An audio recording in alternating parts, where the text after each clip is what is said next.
Sans Jésus, les ténèbres recouvrent toute la surface de la terre. Cette phrase exprime l'idée et signifie que sans la présence ou l'influence de Jésus-Christ, la vie humaine serait plongée dans l'obscurité, le mal, la confusion ou le péché, symbolisé aussi par les ténèbres.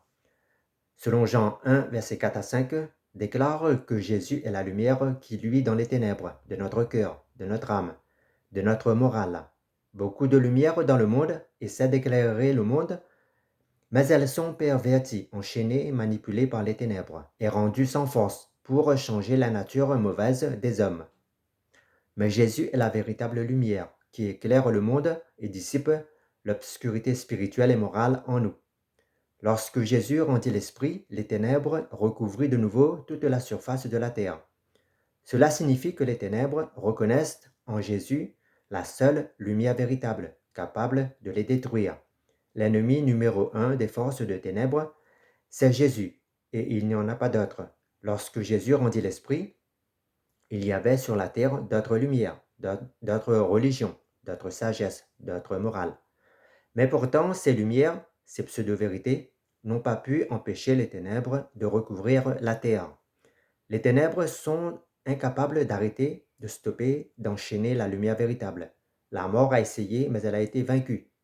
Lorsque Jésus se lève, les ténèbres se dissipent devant lui.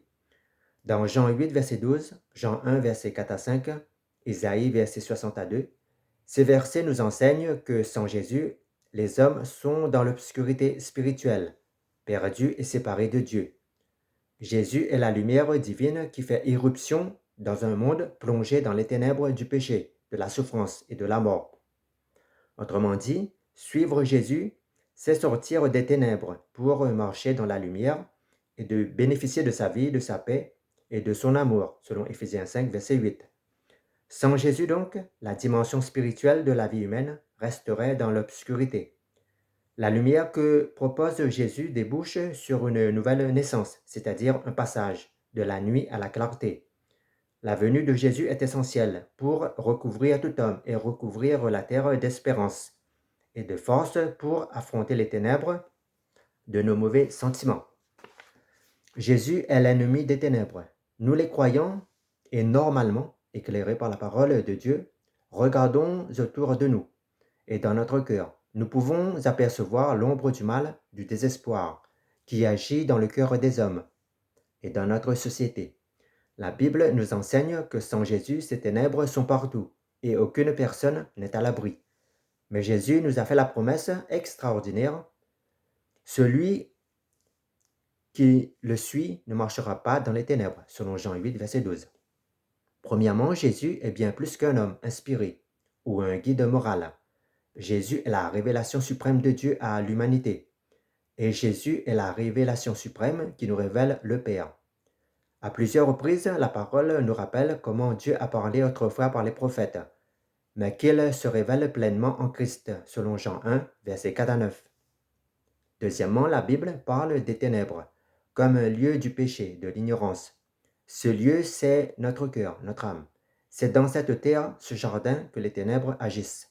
Par exemple, Nicodème vient voir Jésus, la lumière véritable, dans la nuit. Nicodème se déplace sous l'ombre protectrice de la nuit, au lieu de se déplacer en plein jour, selon Jean 3. Les hommes aiment les ténèbres, car leurs œuvres sont mauvaises. Troisièmement, Jésus est crucifié. Les ténèbres couvrent la terre, selon Matthieu 27, verset 45. Mais Dieu n'abandonne jamais la lumière à l'obscurité. Ensuite, à l'aube du troisième jour, les ténèbres sont vaincues. Un soleil de justice et éternel s'est levé, pour ne plus jamais laisser les ténèbres recouvrir la surface de la terre. Par exemple, sur le chemin de Damas, Paul est frappé par la lumière de Christ. Il devient aveugle physiquement, mais accède à la véritable vue spirituelle. Paul, en étant éclairé par Christ, passe d'une vie de ténèbres, éclairé par l'erreur et l'ignorance, à une nouvelle vie guidée par la lumière, c'est-à-dire la vérité de Christ. Deuxième exemple, Jésus se compare à la colonne de feu qui a guidé le peuple d'Israël dans le désert pendant la nuit. Autrement dit, Jésus est la véritable colonne de feu, lumière éternelle et parfaite qui guide chaque pas de ses disciples. Quatrièmement, avec Jésus, nous devons passer des ténèbres à la lumière. N'ayons pas honte d'exposer nos ténèbres à Jésus, mais laissez sa lumière nous révéler nos faiblesses, nos péchés, nos blessures. Car la lumière de Christ libère, restaure et guérit.